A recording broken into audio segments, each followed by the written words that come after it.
ये जो हाईवे है ये वर्ल्ड का one of the largest highway है। इसको बोलते हैं ट्रांस कनाडा हाईवे। ये कनाडा के ईस्टर्न कोस्ट को वेस्टर्न कोस्ट से जोड़ता है। सो बेसिकली जो अपना न्यू फाउंड एंड लैब्राडोर है जो बिल्कुल ही ईस्टर्न पार्ट पे पड़ जाता है, उसका शहर है सेंट जॉन।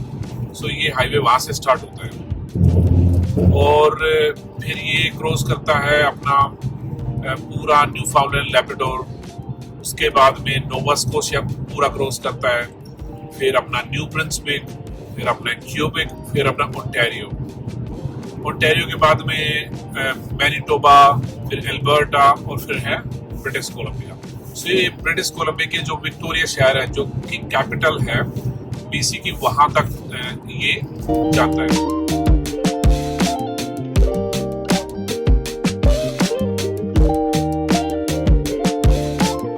इसके थ्रू क्या है कि जितने भी ये कनाडा की ट्रांसपोर्टेशन है, जैसे अपना ग्रोसरी है, जैसे अपने सामने अपना ट्रक आ रहा है, तो ये सारे ग्रोसरी स्टफ हो गया या कोई भी जो डेली एसेंशियल जो नीड्स होती है उनको इस हाईवे के थ्रू ही ट्रांसपोर्ट किया जाता है। तो ये मतलब कनाडा की बैकबोन है। कई बार सर्दियों में कई बार बंद हो जाता है, जब ज्यादा बर्फबारी हो जाती है तो ये बंद भी हो जाता है। बट टू बी ऑनेस्ट मैंने ईस्टर्न पार्ट है वो कवर किया है। जो रोड्स हैं वहाँ पे मक्खन है, मतलब कि न्यू ब्रंसविक हो गया, नोवा स्कोशिया हो गया, न्यू फाउंड एंड लैब्राडोर हो गया, बहुत ही जबरदस्त है। और उसके बाद अभी मैं वेस्टर्न पार्ट की तरफ चला हूँ ना, तो कहीं पे ये 2 लेन का हो जाता है, कहीं पे सिंगल लेन का हो जाता है, डिपेंड ऑन की भी वहाँ पे कितना बिजी है।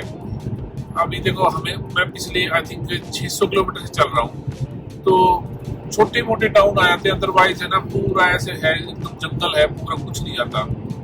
तो जितने भी सिटी हैं कनाडा के, सारे बड़े बड़े सिटीज और इसके साथ छोटे छोटे टाउन हैं, इसके साथ अटैच हैं। बहुत सुंदर लेक्स इसके ऊपर आती हैं, रॉकी माउंटेन है जो कि अल्बर्टा में आते हैं, बीसी के अंदर भी आते हैं, तो वो भी इसके किनारे हैं। अच्छा, जो अपना ईस्टर्न जो पार्ट है वहाँ पे अपना जितना भी कोस्टल एरिया है वो भी इसके साइड में आता है। तो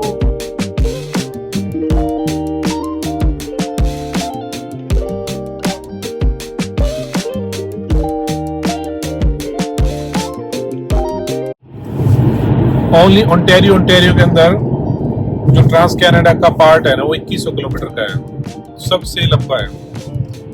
मतलब कि आपका जो क्यूबेक का बॉर्डर है वहां से लेकर के मैनिटोबा के बॉर्डर तक ये कवर करता है। सारे बड़े सिटी जो ओंटारियो के हैं इसी के अंदर आ जाते हैं। उसके बाद फिर ये आई थिंक ब्रिटिश कोलंबिया आती 1200 से 1300 किलोमीटर, फिर अपना क्यूबेक का जो एरिया कवर करता है।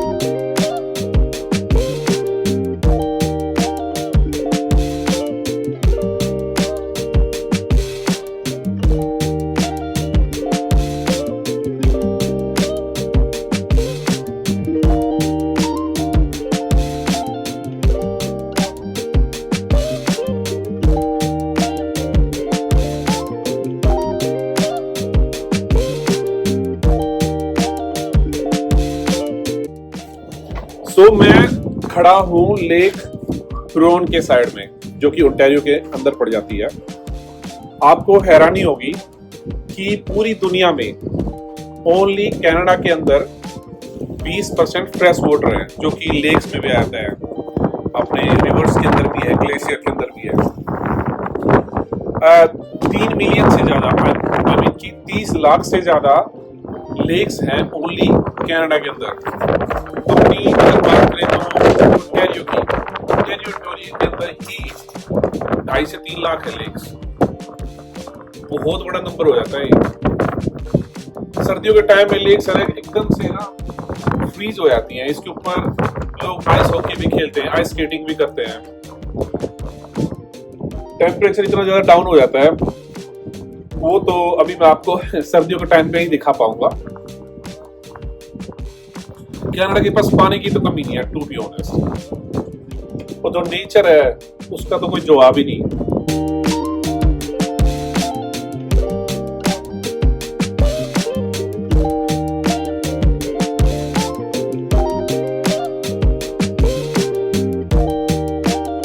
तीन 4 डिग्री टेम्परेचर है बाहर। धूप निकल गई थी, टीम होटल्स दिखा तो एक कॉफ़ी उठा लेते हैं, ब्रेकफास्ट करते हैं और फिर निकलते हैं।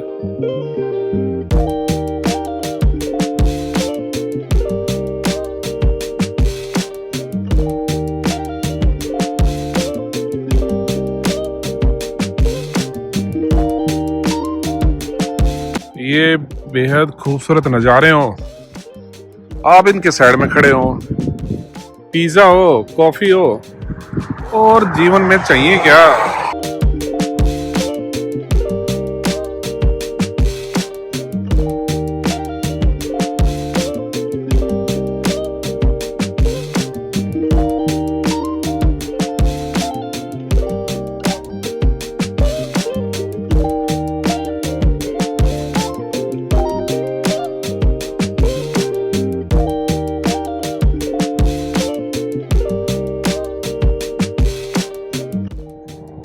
अगर आपको देखिए यूं तो वो बोट्स, जितने भी छोटे टाउन होते हैं जो भी लेक साइड होते हैं या कोस्टल एरियाज पे होते हैं, वो उनकी जो फाइनेंशियल्स हैं वो डिपेंड करती हैं, मतलब अपना फिशिंग हो गया है ना, जो आसपास में माइनिंग होती है या और छोटी मोटी चीज़ें होती हैं, तो यहाँ की जो पॉपुलेशन उस चीज़ के ऊपर डिपेंड करती है। लोगों को यहाँ रहना पसंद है, बहुत पीस है टाउन की तरफ ना, और सिटी लाइफ बहुत ज़्यादा बिजी होती है। तो यहाँ पे इनके एंसेस्टर वगैरह आगे थे जितने भी यहाँ पे हैं, और गवर्नमेंट ने सेटअप किए थे। जब ये ट्रांस कैनेडा जब बना था तो एक पर्टिकुलर डिस्टेंस पे टाउन सेटअप किए थे ताकि एक दूसरे साथ कनेक्टिविटी अच्छी हो सके। तो यहाँ पे जो लोकल्स हैं वो मोटेल्स वगैरह होटल्स वगैरह डाल लेते हैं ताकि जो टूरिज्म होता है उनसे वो अर्निंग कर सके।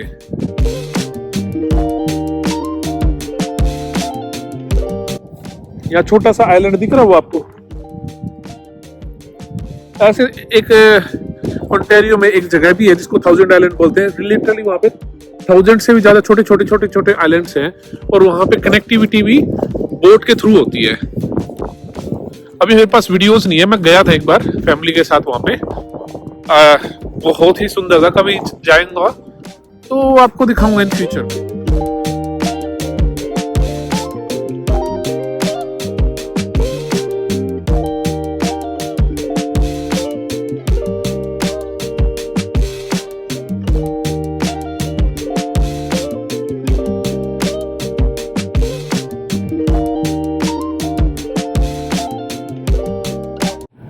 अभी हो गए हैं 12 बज गए दिन के। ऐसा कुछ नहीं है, थकान हो गई है, बट टू बी ऑनेस्ट मजा आ रहा है। Allow driving.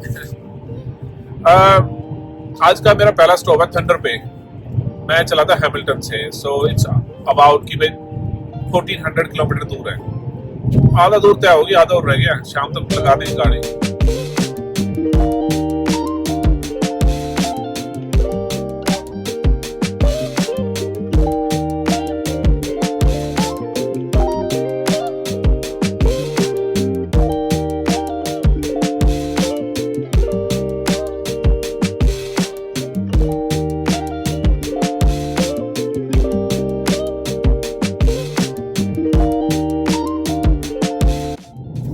भाई हम पहुंच गए हैं सोल्ट सेंट मैरी।